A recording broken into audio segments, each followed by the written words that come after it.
Good morning everyone, আবার একটা video নিয়ে চলে এলাম পিএল রিয়ানা ব্লগসে। আজকে হবে রাত্রেবেলায় ঝড়টার নাম হলো রেমাল। ওইটা আজকে রাত 11টার দিকে শুরু হবে। আমাদের স্কুল থেকে প্রজেক্ট দিয়েছিল যে হেলদি ফুড বা এমন একটা ফুডের করবে, ব্রেকফাস্টের ছবি তুলবে যেটার মধ্যে অল নিউট্রিয়েন্টস, কী নিউট্রিয়েন্টস, প্রোটিন কী থাকবে ওতে প্রেজেন্ট, ওইটা আমাদেরকে লিখতে হবে। ওই জন্য আমি এখানে আজকে করছি চিজ স্যান্ডউইচ।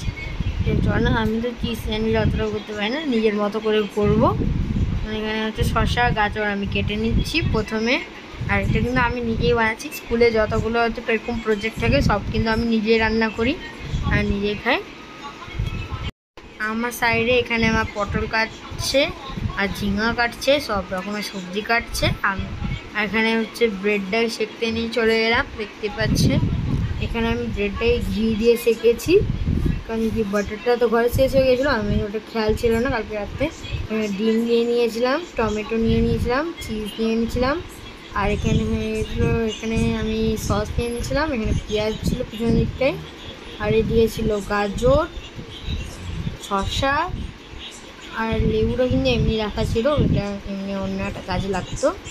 আর এখানে সাইডে স্যালাডগুলো সব আমি কেটে নিয়েছি একদম। আর এখানে আমি শেখা পরে আমি এখানে চিজ, তার টমেটো, গাজর সব কিছু দিয়ে দিচ্ছি, শসা সব কিছু দিয়ে আরেকটার উপরে দিয়ে আমি ওটাকে মাইক্রোওয়েভ করে নেব।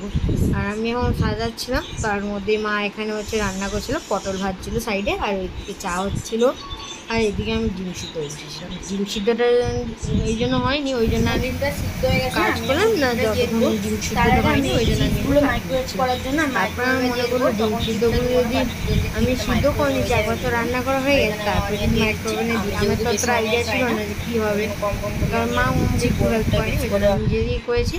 আর এখানে দেখতে পাচ্ছেন বাবা চলে এসছে, বাবা এখানে গাছ নিয়ে এসছে। আর এখানে দেখতে পাচ্ছেন ওয়েদারটা কত সুন্দর লাগছে, খুব মেঘলা মেঘলা ওয়েদারটা। আর আমি এখানে মাইক্রোওয়েভে দিয়ে দিচ্ছিলাম সব কিছু, মানে ব্রেডগুলো। আর আমি কিন্তু ডিমটা আলাদা করে রেখেছিলাম কেটে স্লাইস করে, তারপরে যখন মাইক্রোওয়েভে গিয়েছিলো আমি এবার দিয়ে দিচ্ছিলাম। আর এখানে আমি 2 মিনিট কি 3 মিনিট টাইমার দিয়েছিলাম, তার মধ্যে আমি দুবার এরকম উল্টে পিল্টে দিয়েছি।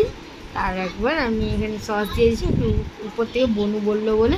আর ঝটপট আমরা ডাইনিং টেবিল দিয়ে চলে এলাম ব্যালকনিতে, কারণ কি ব্যালকনিতে খুবই সুন্দর হাওয়া দিচ্ছিলো। আর মা এখানে করছিলো ঝিঙে আলু পোস্ত, যেটা মা খাই কিন্তু আমি খাই না। আর এখানে অনেক রকমের রান্না হয়েছে, ডিম ভাজা বাবা জন্য হয়েছিল, আর ডাল, পটল ভাজা, আরও অনেক কিছু। আর আমরা এখানে ছিলাম না সকাল দিয়ে ঘরে, আমি একটা ফ্রেন্ডের বাড়িতে খেলতে গেছিলাম, তারপরে আমি এখানে চলে এসেছি। আর এখানে এসে আমি আমার ড্রয়িং কমপ্লিট করছিলাম, কারণ কি আজকে ড্রয়িং আছে, আর আজকে রোববার আমার ড্রয়িংগুলো এখনও কমপ্লিট হয়নি। আর কারণ কি আমি তো ছিলাম না, আমি মামা বাড়িতে গেছিলাম, আর খাতাটা পুরো ভিজে গেছিলো একদম চকচকা হয়ে। দেখতে পাচ্ছেন এগুলো আমার পা ভাঙার আগের ড্রয়িং, আর এখনও ড্রয়িংটা পুরো বিগড়ে গেছে একদম। আর এই দেখুন কত সুন্দর লাগছে না ওয়েদারটা, এই দেখুন গাছপালা ভর্তি, তার মধ্যে এরকম যদি ওয়েদার পায় আর কি চাই। আর এখানে দেখতে পাচ্ছেন আমরা এখন রাত হয়ে এসছে, সন্ধ্যার দিকে কত কালো করে মেঘটা দেখছেন, এরকম একটা লাগছে না সেই ভূতের সিনের মতো। দেখছেন আমাদের বাড়ির সামনেটা এরকমই লাগে রাত্রেবেলায়, কিন্তু যেদিনকে একটু চাঁদ উঠে সেদিনকে কিন্তু এরকম লাগে না, কিন্তু আজকে যেহেতু কালো করে মেঘটা আছে তো ওই জন্য এরকম লাগছে। আর এটা আমাদের ব্যালকনির থেকে দেখাচ্ছি আমি। আর ঝড় হবে বলে আপনারা সবাই সাবধানে থাকবেন, ট্যাঙ্কিতে জল বয়ে নেবেন এবং আপনারা প্রস্তুত থাকবেন, সব কিছু একদম রেডি করে নেবেন আপনাদের মতো করে। আর আজকের ভিডিওটা এই পর্যন্তই, বাই বাই।